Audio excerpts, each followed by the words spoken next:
దీనికి సంబంధించి మరిన్ని అప్డేట్స్ మా కరెస్పాండెంట్ రమేష్ అందిస్తారు. రమేష్ చెప్పండి, అక్కడ పరిస్థితి ఏ విధంగా ఉంది?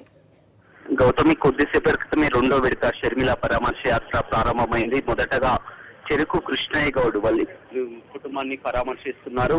బీబీ నగర్ చేరుకున్న షర్మిల మొదటగా గూడూరు టోల్గేట్ వద్ద వైఎస్ విగ్రహానికి పూలమాల వేసి నేరుగా బీబీ నగర్ మండలం వెంకిర్యాలకు చేరుకుంది. అక్కడ చెరుకు కృష్ణయ్య కుటుంబం ఏదైతే ఉన్నదో కుటుంబాన్ని పరామర్శిస్తున్నారు. మొదటి నుంచి చెరుకు కృష్ణయ్య వైఎస్ఆర్ వీరాభిమాని, రాజశేఖర రెడ్డి అన్న అతని కుటుంబం అన్న అతనికి ఎనలేని ప్రేమ, అతని సంక్షేమ పథకాలు రాజశేఖర రెడ్డి ఉన్నప్పుడు ఎంతగానో ఉన్నాయంటే వైఎస్ఆర్ హఠాన్ మరణం తట్టుకోలేక ఒక్కసారిగా మృతి చెందిన చెరుకు కృష్ణయ్య కుటుంబాన్ని షర్మిల పరామర్శిస్తుంది. చెరుకు కృష్ణయ్యకు ఇద్దరు కుమారులు ఉన్నారు. అదేవిధంగా ఇద్దరు కుమారుల కూడా అడిగి తెలుసుకుంటుంది. కుటుంబ సభ్యులంతా కూడా ఎంతో ఆప్యాయంగా పరిహరిస్తుంది. మొదటి విడతలో భాగంగా చూసినట్లయితే గతంలో మొదటి విడతలో 30 కుటుంబాలను పరామర్శించిన షర్మిల ఇవాళ నుంచి రెండో విడత యాత్ర ప్రారంభించింది. ఈ రెండో విడత యాత్రలో మొత్తం 4 రోజుల పాటు 18 కుటుంబాలని పరామర్శించనున్నారు. భువనగిరి నియోజకవర్గంలో మొదలైన ఈ యాత్ర భువనగిరి నుంచి నేరుగా ఆలేరు, తుంగతుర్తి, నకరికల్, నల్గొండ మీదుగా